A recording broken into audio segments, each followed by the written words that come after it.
Hello and welcome to today's webinar, Responsible AI in Proposal Development, Building Trust and Better Outcomes for Customers. Thank you so much for investing this time with us and our industry leaders. If you are an APMP member, this webinar will apply to your continuing education units for certification. As with all Shipley webinars, this presentation will be uploaded to our website by tomorrow, so please share with your colleagues and anyone who might benefit from today's discussion. If you have questions during the presentation, please type them into the Questions tab in your control panel. We will answer as many as we can at the end of the webinar. We have two experts joining us today. Vishwas Lili is the Chief Technology Officer at pWin.ai, where he leads the development of their pioneering AI-driven proposal development tool. Marty Hum is also joining us. As Shipley's Vice President of Innovation, Marty is at the forefront of applying next-generation techniques in business development for this new era of cloud, virtual collaboration, and now generative AI. In supporting Microsoft's Worldwide Proposal Center of Excellence since 2020, he uses AI daily to accelerate and enhance proposal development. Marty also provides prompt engineering for technology partner pWin.ai, translating Shipley methodology into AI techniques. Thank you, Marty and Vishwas, for being on our panel today. Without further ado, I will hand off control of the webinar to you. Thank you, Mallory, and hi, everyone. According to APMP, 50% of proposal teams are already using AI or plan to use AI. AI is a uniquely attractive technology for proposal development because the time and resources in our work are always limited. But our customers are also exploring AI and encounter the same questions and concerns about how AI should be used. So there's a growing need for transparency in AI use between bidders and customers. Vishwas, from your vantage, what are you seeing regarding transparency in AI use in proposals? Yeah, thank you, Marty. While there are no explicit federal regulations that I'm aware of that prohibit the use of AI, we do see that NASA SOUP, or Solutions for Enterprise-Wide Procurement, it's a government-wide acquisition contract that's popular with federal agencies when they're trying to procure products and services. In May of 2024, they did add a clause where they required the offerers to disclose any use of generative AI in preparing the proposal. And I was looking at some of the discussion that accompanied this announcement. And what was interesting is people were concerned about plagiarism, people were concerned about accuracy of information, where is the data sourced from? And these are all things, Marty, that we are going to cover later on in this presentation. Yeah, that's very interesting. And so we say that the best use of AI is actually to use it responsibly because it leads to benefits on both sides, both bidders and customers. The time-saving aspect is very apparent with this technology. Writing proposals faster, performing analysis faster, performing research faster.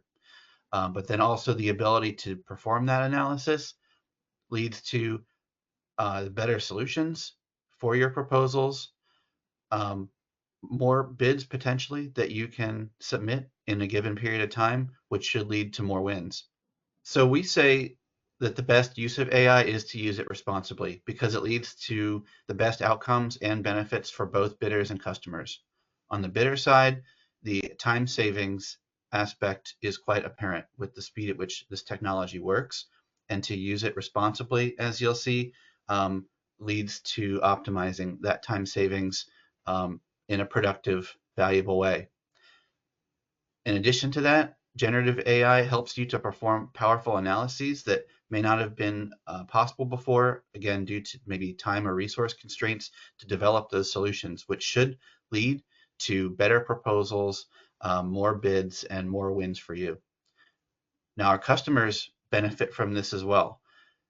They ought to see, as a result of bidders using generative AI effectively and responsibly, improved competition, because the better proposals, more responsive solutions that come to them allow them to achieve better outcomes through their procurements. And so this is really quite the opposite of perhaps pessimistic outcomes that we can foresee from the use of generative AI, like flooding um, bids with non-specific, unresponsive information.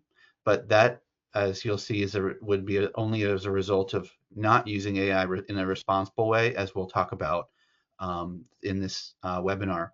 So we're going to talk about what responsible AI and proposal development means to us, but to frame this further, Vishwas can share a parallel observation he's made from the education industry. Yeah, thank you, Marty. We often get this question to your last point that with the advent of Gen AI, are we going to see so many submissions that evaluators are going to have to deal with these large number of submissions? And to look at what could happen and what the changes may follow, we looked at another industry that is also seeing a big impact from generative AI.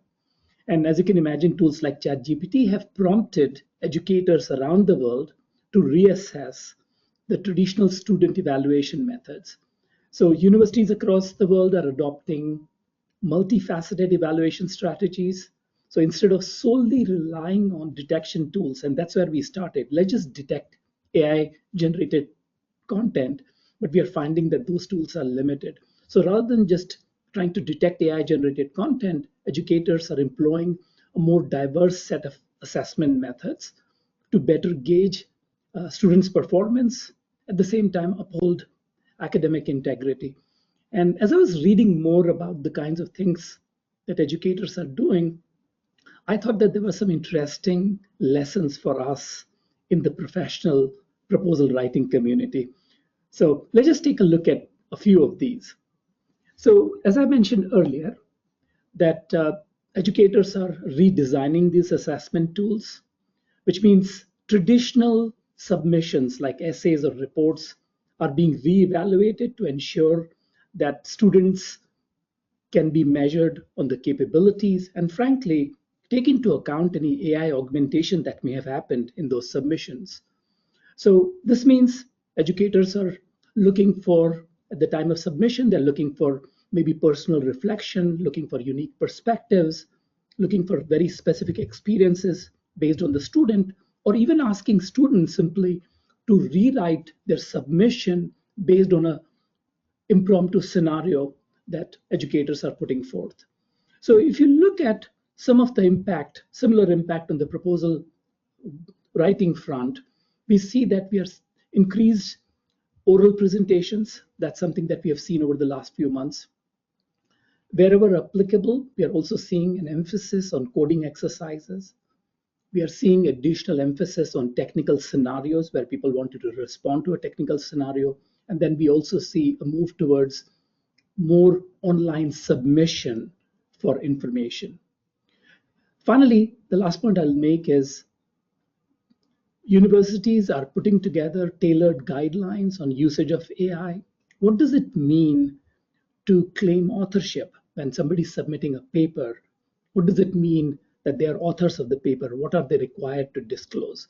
And we are also seeing similarly, and I mentioned the example of NASA Soup earlier, where guidance is coming out. So we expect some of these things to happen equivalently on the proposal writing front as well.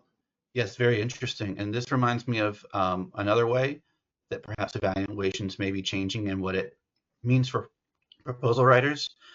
It's very likely that customers will start to use generative AI to help them in their proposal evaluations, maybe to pare down the initial list of submissions, do compliance checks, or maybe even full-on generative AI participation in the main evaluation process of qualitative and quantitative evaluation for scoring and so forth.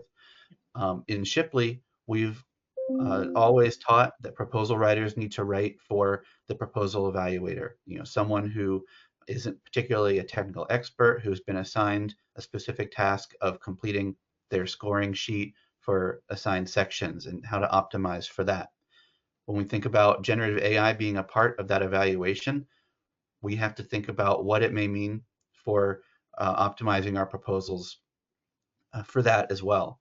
And so that's something that we'll be looking at, as these trends continue to unfold here in our industry. And so what do we mean by responsible AI? We've developed this concept over the last couple of years from our experience and research. And we see that it falls into these three pillars of data assurance, traceability and validation, and solution development. And we'll unpack each of these here in the next 3 slides. So Marty, I can speak to the data assurance part here. So pWin tool that you talked about just a moment ago, pWin.ai prioritizes data protection. Of course, security is number one. And audience may be very familiar with CMMC level 2 compliance. This is the compliance that is required that can help you make sure that you're handling controlled unclassified information correctly. So pWin is CMMC level 2, some call it advanced level, certified, including external audits. And just to give you a sense that CMMC level 2 covers quite an extensive amount of domains. So you're talking about access control, incident response, risk management, configuration management. You get evaluated on all of these aspects of all of these domains. So that's number one, of course. pWin.ai also ensures that you have comprehensive data isolation. So just like any other SaaS service, of course, your storage is isolated, but we go one step further. Even your compute and even your network is isolated. What that means is even your network packets are not leaving your secure enclave.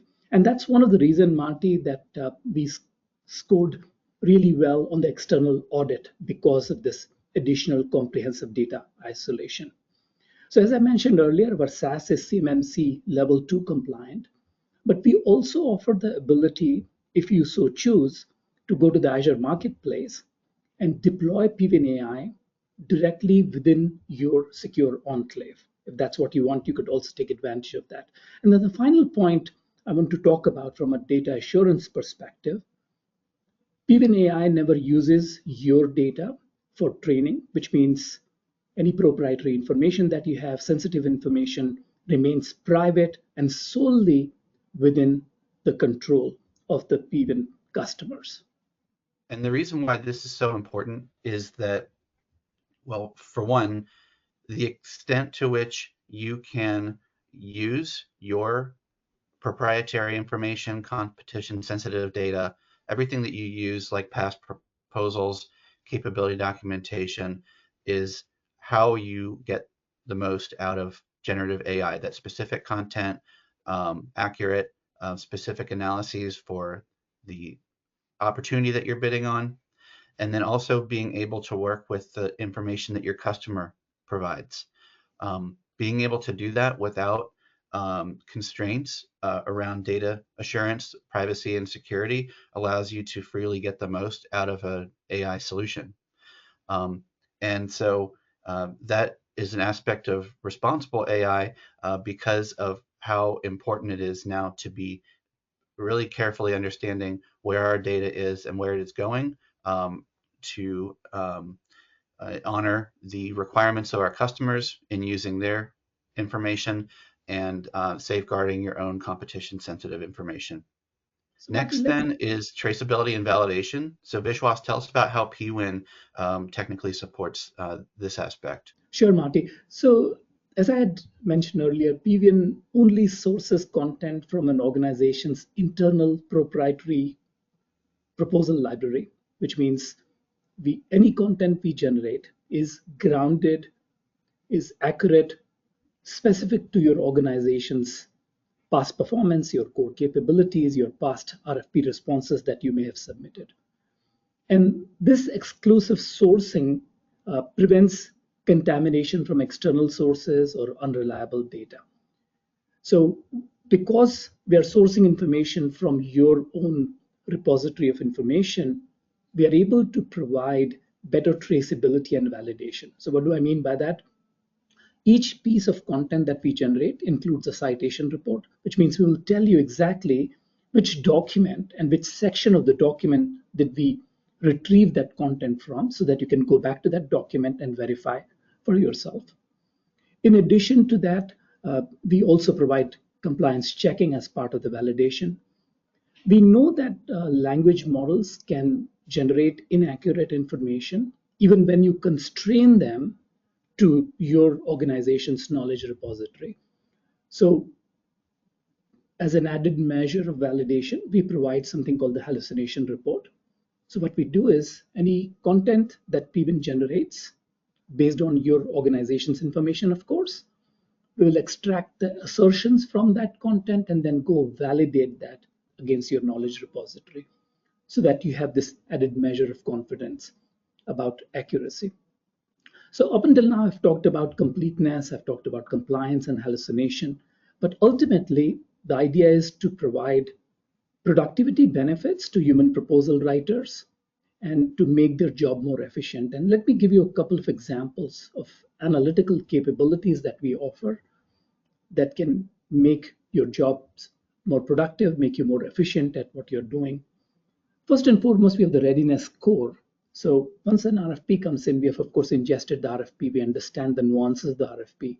We can go and match it against your knowledge repository and then give you a readiness score, which tells you, based on the requirements in the RFP, how well do you fare based on your past performance, your core capabilities, and also any past proposals that you may have submitted. And the last point is important because not all submissions can be characterized as your past performance, of course.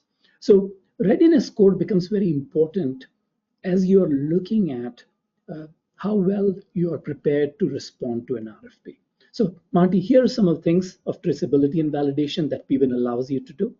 Yeah, that's fantastic. And the reason this reflects responsible AI is because that we assert that as a principle, you must validate and confirm and refine any AI generated content. No generated AI content is final content for the reasons that Vishwas just described, and because no matter how good a job you did leveraging your source inputs and data, using a solution, using prompt engineering skills, it still means that you have to validate, trace, refine, and really take ownership of any content you get out of an AI solution before putting it forward in your process where it belongs.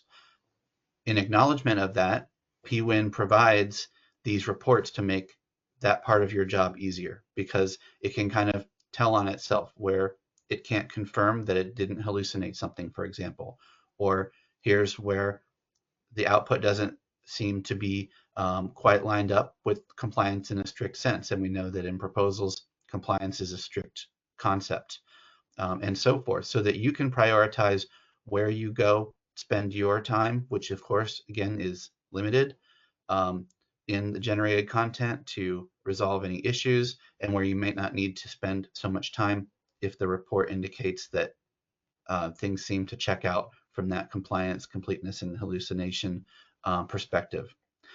So that's why that's the second pillar of our responsible AI concept. Then thirdly, solution development. So Vishwas, again, tell us how pWin helps everyone really leverage great AI solution development. Yeah, Marty, so we've already talked about how any content is being generated based on your organization's information. So solution development is a very important aspect of any content that we generate. What I would also like to say that as a customer, you will want to have fine-grained control over how AI is generating content. In other words, you should be able to control what kind of solutioning should be written up as part of a response. And to support that, what we do is, first and foremost, we offer something called the suggested solutioning. Once again, let's just take a section in section C. We know the section C. We will go to your knowledge repository. We'll come up with some hints for you to look at based on your knowledge repository. And if you like, we can also bring hints from an external source. But in adherence to the responsible AI principles, again, as Marty said in the previous bullet, you're in control. You decide to accept those solutioning hints, change them, or completely replace them. completely up to you. So once you have submitted those solutioning hints, pWin.ai is then going to go to your knowledge repository and find relevant information. So let's say you suggested a collection of technologies as part of your solutioning hints. We're going to go find where was these combination of technologies used in your past performance. Have you written white papers? You have core competency papers about them, and try to use that information to add on to the solutioning hints that you've provided. So you are essentially developing the solution. And once you've read the content that's generated, you can always go back and change your solutioning hints and regenerate the content till you're comfortable with the solution that's being developed. And the last point I'll mention in the context of solution development, something I talked about already in the previous slide called the readiness report, but I would like to mention this again here in the context of solution development, because I mentioned the readiness score. Looking at the readiness score really gives you a view into how your organization is ready to respond to a certain class of solutions. And this is your opportunity to go take a look at and say, looks like we are weak in this area. Maybe partnering with an innovative tool or a partner may help shore up our readiness, which in turn will help us come up with better solutioning hints and then lead to better solutioning that we produce. And the reason why this is responsible AI is that you must develop the most responsive and accurate solutions for your customer to meet their needs. That's essentially the agreement you make when you win a contract award. But on the bidding side of that picture, you want to develop the best solutions for the most accurate and responsive proposals.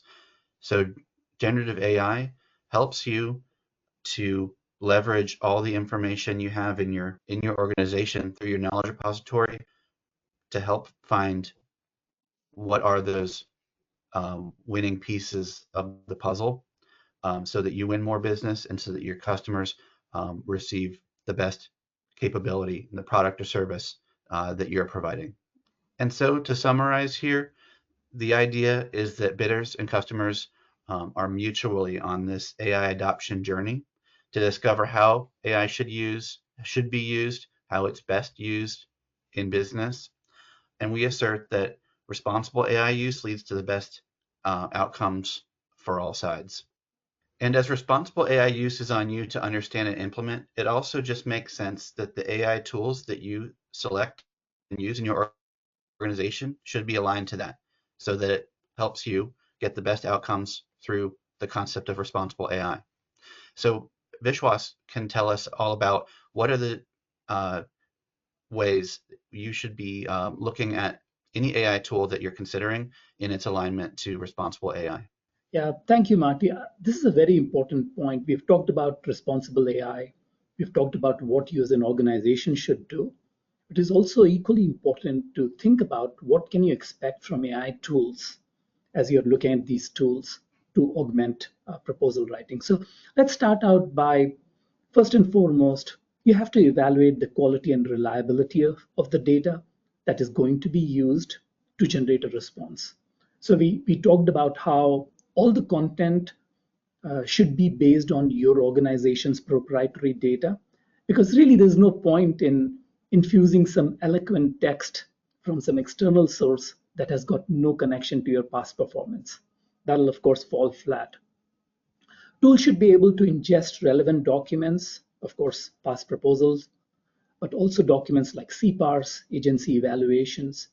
And not only should they be able to ingest these documents, they should be able to effectively store them in a manner that AI tools can effectively use. And then we talked about the readiness score. Tools should be able to give you a snapshot view of the richness of your knowledge repository. And this is going to be important. The better the quality of your knowledge repository, the better quality of content. So think about all of these things in terms of quality and reliability. The next thing I want to talk about is ensuring that the tool maintains your brand voice and requires human oversight. And we talked about this in the slide where we talked about solution development. Generative AI, at the core of it, is a word prediction technology. Of course, there's a lot more to it. But to make it preserve your brand voice, to make sure that it incorporates your organization's voice, your innovative solutions, you should be able to granularly control how the content is generated and capture things like what do you know about the customer, what kind of solutions are you proposing. All of that should be captured, and that's where your brand comes in. And the tool should be able to allow you to do that.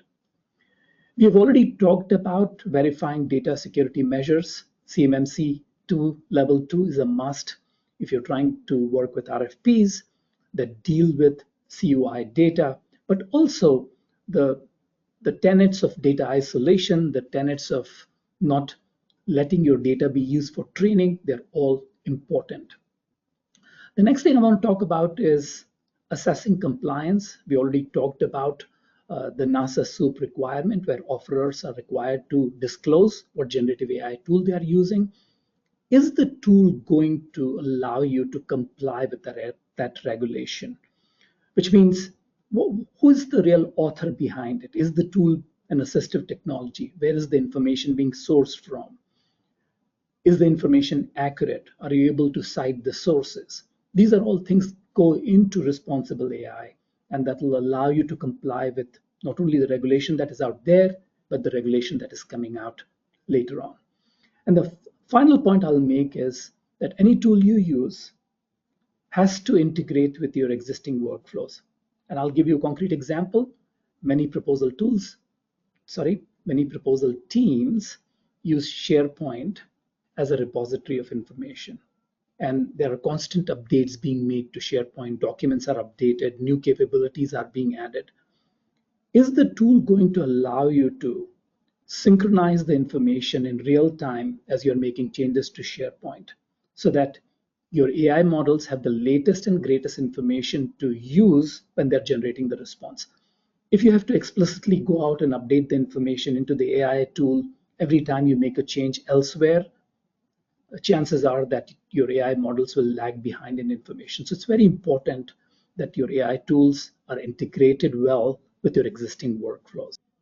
And so finally, Shipley also stands to assist you and your organization on this AI adoption journey. Our executive AI workshop helps you to align your strategy and help you develop an AI adoption plan that will get you and your organization started.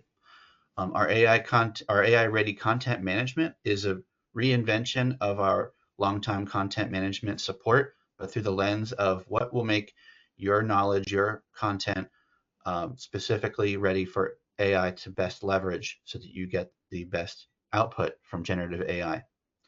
Our BD.ai training, including our published guidebook, the BD.ai primer, and our one-day workshop that it's associated with that, is a great way to get started with your AI skills, or also if you're already fairly proficient user of AI, learn some things you might not have thought of about the AI adoption journey or advanced prompting techniques, and a look at pWin.ai Proposal Studio specifically, all under the context of how to get the most out of AI for proposal development. For those clients who do choose pWin.ai, Shipley offers a multi-session masterclass to help make your most enthusiastic internal AI champions into the super users that lead that adoption process for your organization, for your proposal center. And finally, Shipley provides a variety of AI professional services that help you embedded within your organization for AI adoption, upskilling, change management support, and all of the other aspects of this AI adoption journey.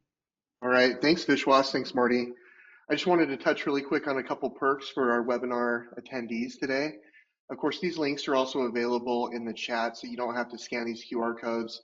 They're there if it's more convenient for you, but in the white box, the BD.ai training that's technology agnostic and addresses an introduction to generative AI and proposal development. That course we have, we're offering 10% off for our webinar attendees. But you can see the link or scan that there. In the blue box You can get a complimentary 1-hour consult with a pWin expert by scanning this box or clicking the link. And we appreciate everybody attending today. With that, I'll go ahead and hand it off to Patrick for live Q&A. Thanks, Vishwas. Thanks, Marty. Thanks, Michael. Hopefully everyone can hear me clearly. So Vishwas, Marty, thank you again for the presentation. We've had some great questions come in as we progress through the presentation. The first question here comes from Milton, who has asked, is in terms of considerations for using AI in the public sector, what evidence exists in both your experience that the government is willing and able to use AI in their evaluations? Yeah, thanks, Patrick. That's a really good question, because it's a good observation. Because what we're saying is that it makes sense. We can anticipate they'll probably use it, but how do we know where they are in the process of any particular government agencies and so forth? So there are three things that I can kind of point to that provide some evidence of where the federal government is on this. The first is that the October 2023 executive order was all about guidance and beginning to drive policy in U.S. federal agencies for AI in general. It wasn't specifically dealing with the procurement world in the federal government, but some of the implications you could see could kind of filter out to that.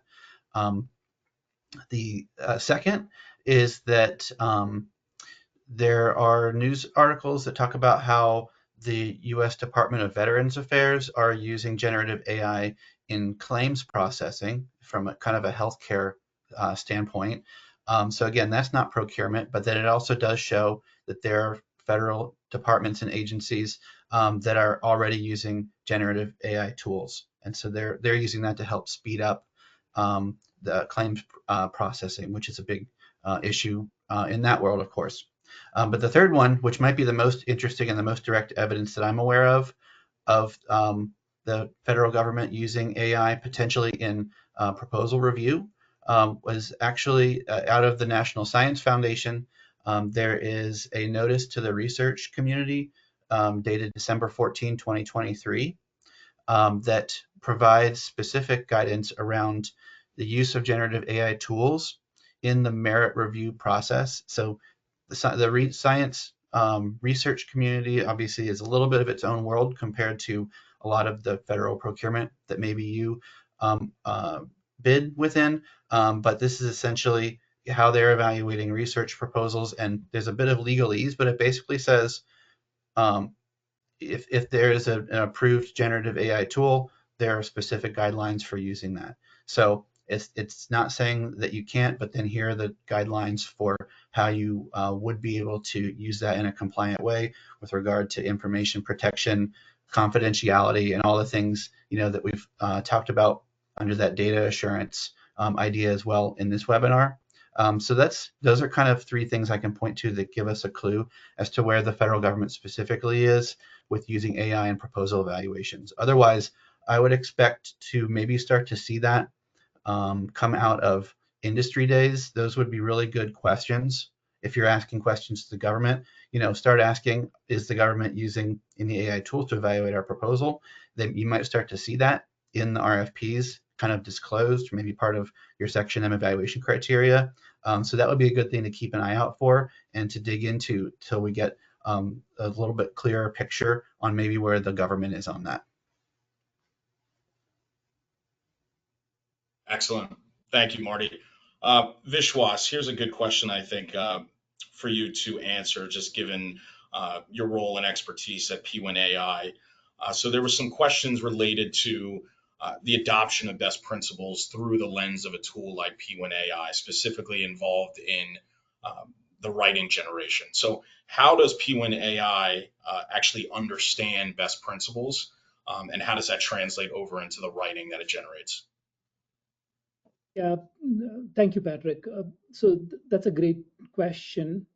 We've always thought of ourselves as a domain-specific co-pilot. We call ourselves co-pilot for assisting proposal writers, but we are a domain-specific copilot, not to be confused with a generic copilot that can allow you to do various things like summarization uh, and converting into highlights and things like that. This is a domain-specific copilot. So what does that mean and how it relates to the question that I'm trying to answer? So uh, rather than being a ChatGPT wrapper, which is essentially a wrapper on a language model, what we have done is we've gone and uh, taken the key constructs within the response writing. And these key constructs can be, I talked about it during my part of the presentation, when themes, pain points, solutioning.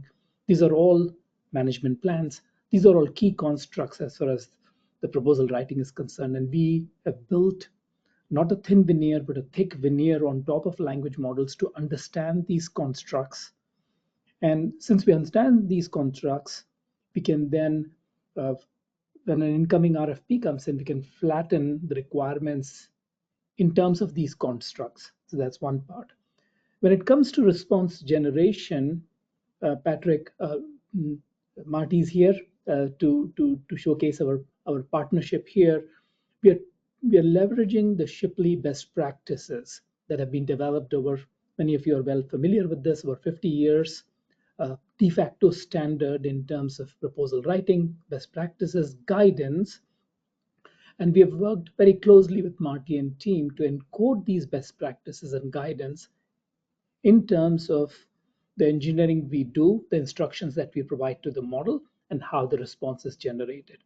So that's essentially what helping us, to understand the proposal domain, build the thick veneer on top of the language model, and then incorporate the best practices in the form of instructions that are provided to the language model. Great. Thank you, Vishwas. So there was also a few questions that related to the content management piece here. So, as a prerequisite in using generative AI, oftentimes there is a level of effort required in collating and optimizing the content through which the generative AI sits on top of. In both your experiences, can you speak to sort of the change management process involved for folks that perhaps do not have a mature content management process in place today? Marty, would you like to start with, and then I can add on, or as you see fit? Sure, I can start with that. So, from the Shipley perspective, we've offered content management services for a long time and developed our kind of subset of best practices in the proposal world around that. Now, the exciting challenge and opportunity here with AI is to reimagine that. What does it look like for your content to be optimized through the lens of AI, an AI tool as the primary consumer of that to generate starting content for a proposal draft or other forms of research and analysis.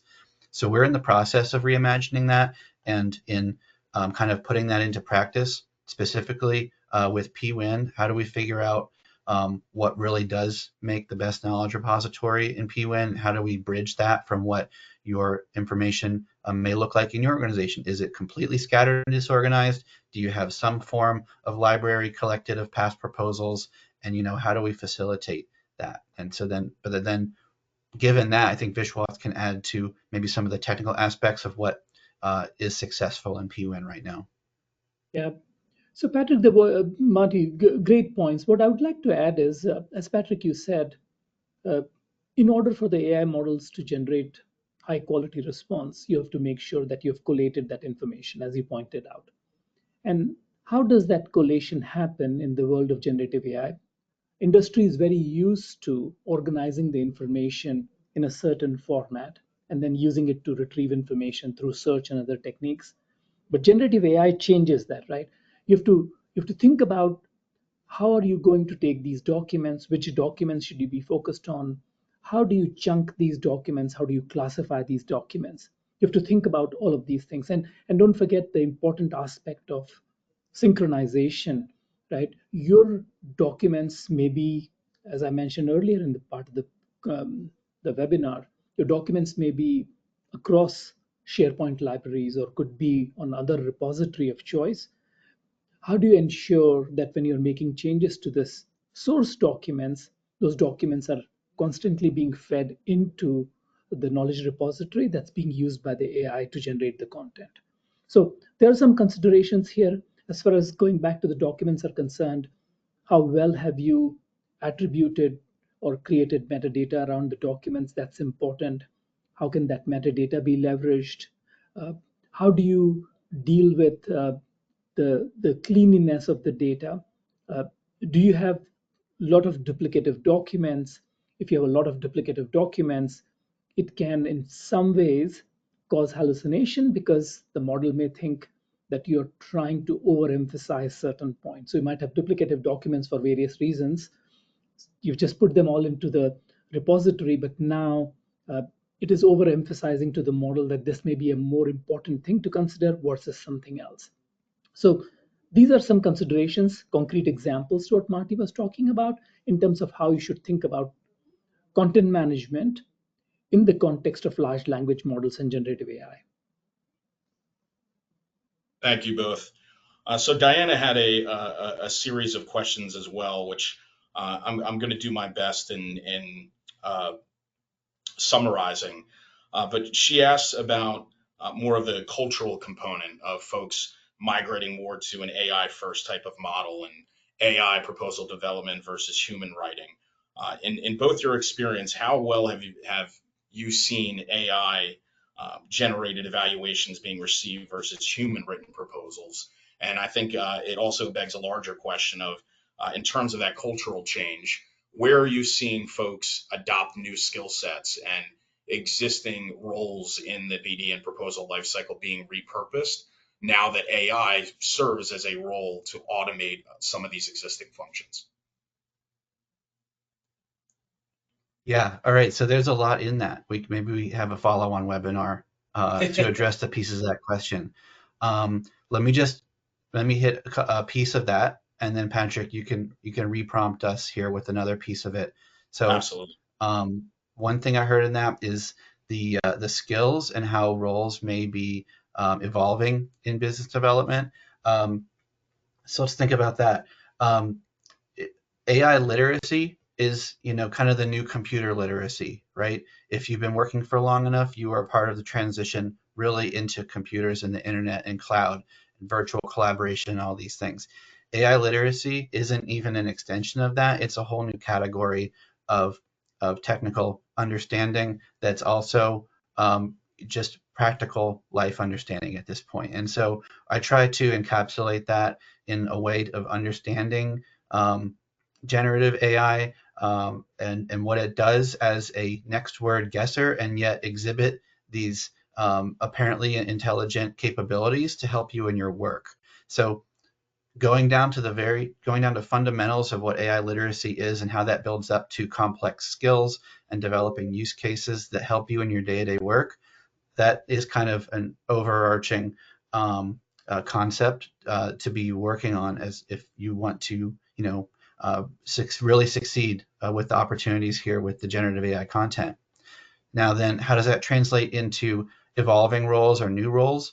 I think it goes in a couple of different directions. There will definitely be, we're already starting to see specialized roles emerging in certain proposal centers where someone really just focuses on applying AI techniques to support a proposal team.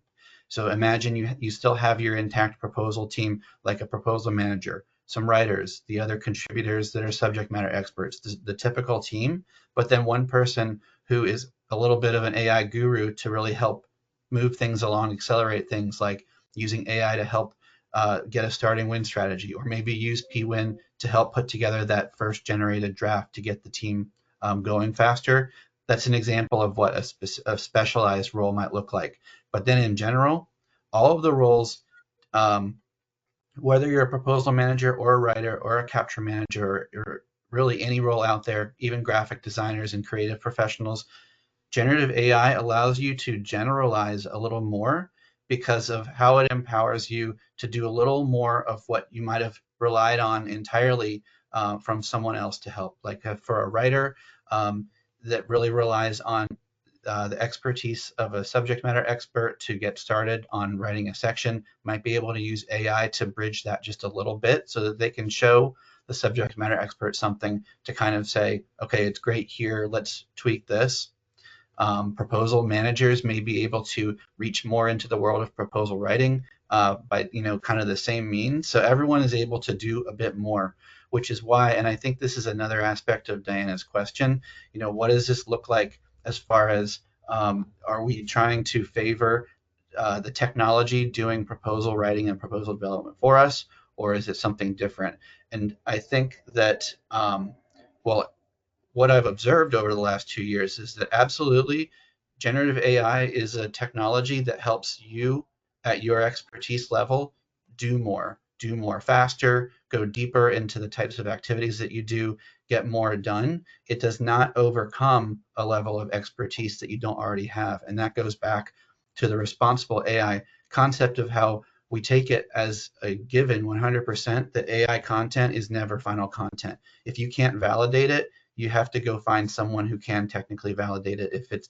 You have to confirm that it's saying what you want to say, because proposal development is complex and nuanced to the degree that I don't see the technology by itself getting to a point where all of the science and art of everything we know about proposal development, from the very beginning of analyzing the RFP all the way through the finishing touches at Gold Team and White Glove review, that requires that human touch to bridge the gap. So really what AI is all about is allowing you to do more faster so that you have more time and energy to put that human touch on top of it.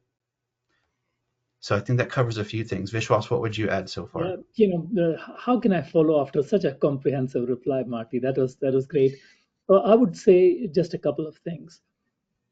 We did a webinar, and Patrick, if you could find a link, just I think maybe a couple of months ago, where we invited one of our customers, Kim Pack, well-known individual in the proposal writing space, and she talked about how she uses pWin as a team member on her proposal team. And I encourage you to go listen to that webinar. A couple of things that I would add is, as Marty said, we're trying to use your organization's knowledge to create that first draft.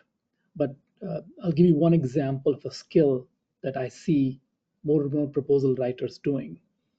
We talked about being able to, in a granular manner, control what AI is generating, what are the kinds of things it is infusing, whether it is pin themes, pain points, and developing an intuition for how you can granularly control what output is coming out to be able to shape these blueprint that is being handed essentially to the generative AI. And how can you get better at that so you can get more from AI models?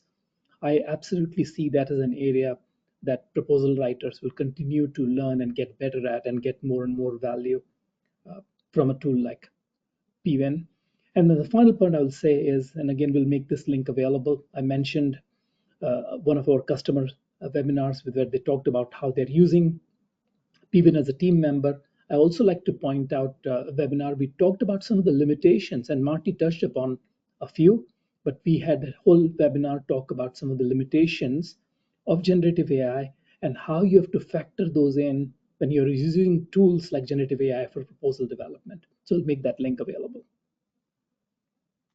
Yeah, absolutely. And thank you both for your perspective. And, in this ever evolving space, there's obviously a huge role for AI to play, but, that human expertise in the loop remains. And to both your points, right, there's a skill set that's associated with that more and more folks are seeing and adopting. And Vishwas, to your point, we do have a very great webinar as well that was done in conjunction with AIS and Kim Pack, who runs their federal practice. So we'll make that webinar link available to folks who have joined us today.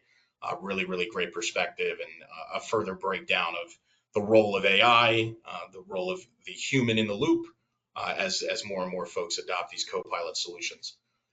So Vishwas, one direct question as it relates to the pWin.ai tool. Wendy asks, how is the tool able to ingest a statement of work or performance work statement and then reference that when actually generating output? So Can you break down a little bit about how the pWin.ai ingestion engine and writing engine actually interprets all of the documents of a solicitation, specifically in Wendy's question, the SOW or PWS? Yeah, so Patrick, if I understood the question correctly, you're talking about solicitation documents, not sort of the knowledge repository documents, correct? Did I hear that Correct. correctly? Okay. So the question is, how do we ingest those documents? And then how do we generate a response for that? Is that at a high level? Am I capturing, paraphrasing Right. it? That's Is that accurate, Vishwa. So okay? how is the tool able to ingest these documents and then actually use them, incorporating it into the response? Yeah. So when we get a document like the one, any solicitation document that you talked about, uh, and let's just sort of broaden the conversation to what Marty was alluding earlier as well. You might have section L, section M, section C, and sometimes there are requirements in these that are overlapping or connected with each other. So at pWin, when you're ingesting a solicitation document or set of documents, we're trying to break them down using AI, of course, using their comprehension capability to understand them, collate that information if there's overlapping information, and we know there is overlapping information between section L, M, and C, uh, collate that information, uh, and then based on that information, then generate a suggested outline for a response, right? And this is an area that we are trying to continue to improve because today the industry has largely relied on a keyword search for shall and wills and must. So we're trying to evolve that a lot by using the language model's comprehension to understand the overlapping requirements, and then based on that, we generate a suggested outline for you, which is essentially the blueprint for the response that we will generate. And then you have the ability to change that outline should you want to change it. And then once you've provided the outline and you've provided the things that I talked about earlier in trying to shape the response, and then we use AI models in conjunction with the Shipley best practices to then generate a response for that. And Thank you, Vishwa. I'm happy to. Looks like there's a more detailed question, and I'm cognizant of time here as well. So if you wanted to go to that next level of detail, please reach out to us, and we'll be able to do a short session with you and walk you through additional details that I was not able to go through in the short reply that was possible in this format. Absolutely. And one question as well I've seen in the chat, and a bit of overlap between a few folks that have inquired about this. Uh, Most folks that have some level of experience in using generative AI use what we would call more of the general purpose tool or a GBT type of wrapper, right? Some of the most prevalent examples being Copilot, right?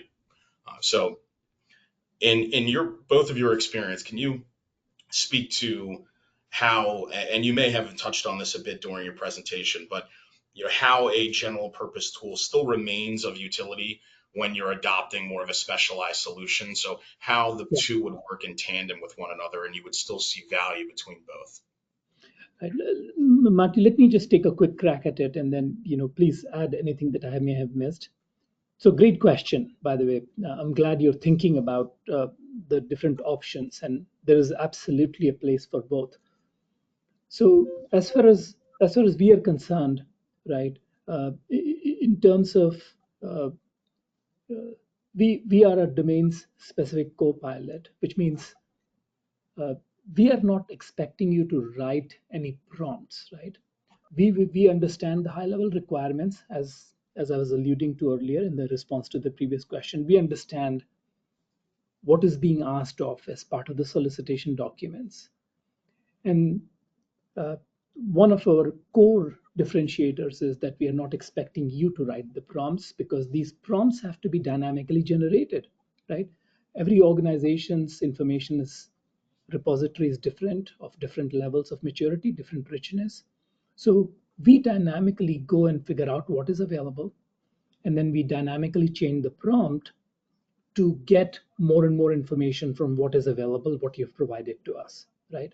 So we are doing all the prompting, and oftentimes we have to do that multiple times because we know that language models uh, tend to, if you give them 10 instructions, they will probably do the first few, do the last few, and forget the ones in the middle. So you have to do them in a certain order, in an iterative manner. So all of that prompting is being generated by us. So that's one part of the question. I absolutely see, and in fact, we see our customers using that. Once we've generated a draft response, uh, will emit a Word document or document type that you want. And then customers who also have the M365 Copilot are opening up this draft and then going to a section of this document and saying, I want this to be converted into a shorter form, or can you elaborate on this bit more, or can you change the tone? Copilot is really good at doing that, and we leverage that, or the customers who use both the products are leveraging that in a synergistic manner to get the benefit of AI both at the domain specific level and at a general purpose Copilot level. Marty? Yeah, I think that makes a lot of sense. And how I would frame it as well is that with your specialized, complex, domain-specific solutions like pWin.ai, if let's say you take this as the Shipley business development lifecycle, or replace that with your process, you have functionally aligned, domain-aligned solutions like pWin that cover, maybe this section or this section. There isn't an end-to-end solution quite in that way. But what these general purpose tools like Microsoft Copilot are not so business specific or domain specific. They're productivity aligned so that you can develop your own use cases to really fill in with your own custom workflows and techniques that you develop that work for you and for your organization all along the way. And the way I like to imagine that is with the metaphor of a brick wall as your overall capability with AI. Your specialized solutions like pWin are the bricks of that wall, but the brick won't stand up without the mortar in between of using all the other little tools that you use. And I admit I use quite a few different AI tools for very specific things. I always have multiple ones open on my computer all the time. I think we'll see that evolve and consolidate over time, but at this point in the journey with AI, it's all about how you're understanding the large and smaller tools and solutions that you have, how you can apply those to get the things done that you need to in your process. Excellent. Well, with that, team, in the interest of time, we'll go ahead and wrap today's session. I want to thank Marty, Vishwas, for your time. Excellent perspective as always, the dynamic duo here. We had plenty of questions that were unanswered in the chat, but we've made note of it. So the team and I will be reaching out to follow up with additional answers. As Michael had called out in the beginning of the session, there's several Shipley and pWin.ai resources out there, webinars, a variety of different education and trainings that Marty actually is a huge part of in leading some of those efforts. So look out for some follow-up items from us, and thank you for everyone and for joining today and for your participation. Thank you, Patrick. Thanks, everyone. All right, take care, everyone.